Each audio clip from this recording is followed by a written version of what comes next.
राज मोहब्बा मैं एला तू पहले दोनों भाई के हाथ में जाना चाहिए। हाँ ये बात मुझे कहल है सोई छौरा का अकल ज्ञान भगवान है। हाँ ब्रह्मा के दुश्मन आय अमर जी कला गई थई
तो सोना तू पोता इंदल कुमार के लौला और चलना अपना दरबार जन्ना हद्दा तन्ना राज मोहब्बा के फैसला आई कॉले। अरे तो मैं अपने स्वामी जी के पास जाकर पूछूंगी कि मेरा बेटा क्या कुछ आया पोता इंदल बचता नहीं आया फट चोर मार मेरे स्वामी जी के कहे और दादा पूछती हूँ मेरा बेटा क्या वो दुश्मन के बेटा डकैत के बेटा किस तरीके से फरा है मैं सारा बदला लूंगा।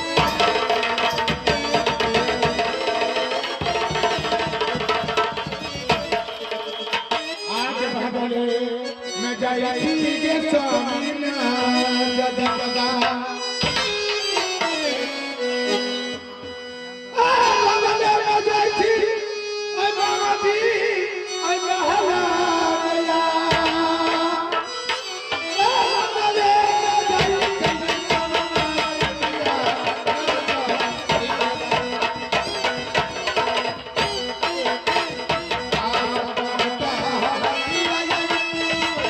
स्वामी जी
मंत्री ने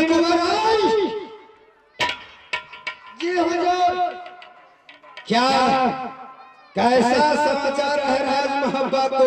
बहुत अच्छा चल रहा है, आप बताइए अपना। मैं भी तो ठीक हूँ। ठीक है, सही है। मंत्री ने कुंवर आए, मैं कुछ देर आराम करना चाहता हूँ। मैं गेट पे खुले तेगा से पहरा करना। तू जा आराम करिया, हम एक मलिया तेल लगा रहे हैं। ऐसा विधि के चरणों में ऐसा बरकरूं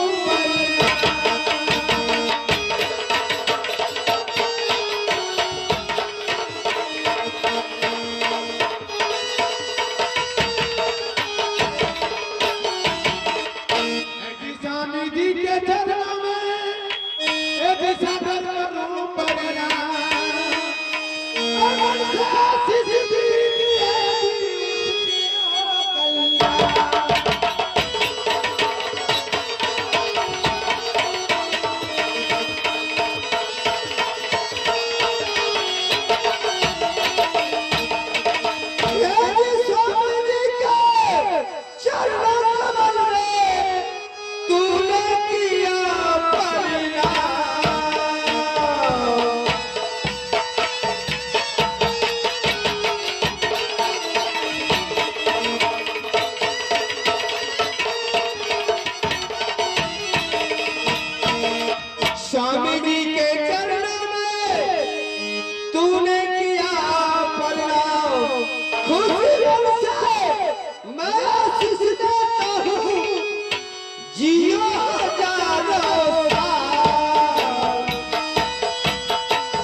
ये बताओ कि ये जो है डाक बंगला, ये मेरा बंगला है? हाँ हाँ आपकी बंगला है, मैं जानती हूँ। है कि नहीं? हाँ जी। तो ये बंगला मर्द के लिए है कि औरत के लिए? स्वामी जी मैं जानती हूँ ये मर्द के लिए है। तुम जानती हो? हाँ। तो ये बताओ कि जब से तुमने राज नैनागढ़ से आई हो, कभी तो मेरी डाक बंगला के पास नहीं आई, लेकिन महारानी आज क्या बात हो गया? आज आपसे बहुत जरूरी बात करनी थी मुझे। महारानी मेरे से रहा नहीं गया, इसलिए मुझे आना पड़ा स्वामीनाथ। महारानी क्या कोई बात हुआ है कि कोई अभिलाषा लग गया है आपको? आओ हो जवानी दीवाना नारी हमारो बचता। महारानी क्या हुआ? आया बोलाई दीवाना स्वामी, आई बचता ही क्या हुआ महारानी? आया बोलाई दीवाना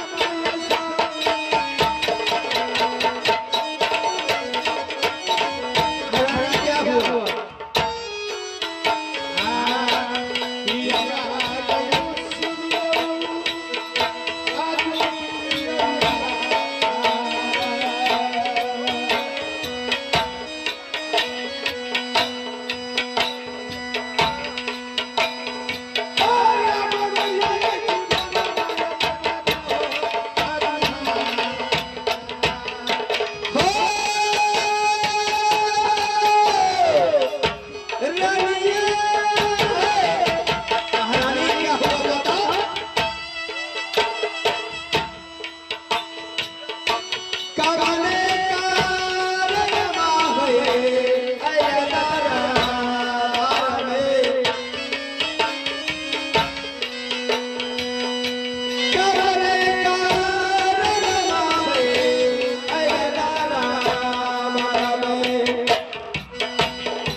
रनिया सुनला है नैनवालिया।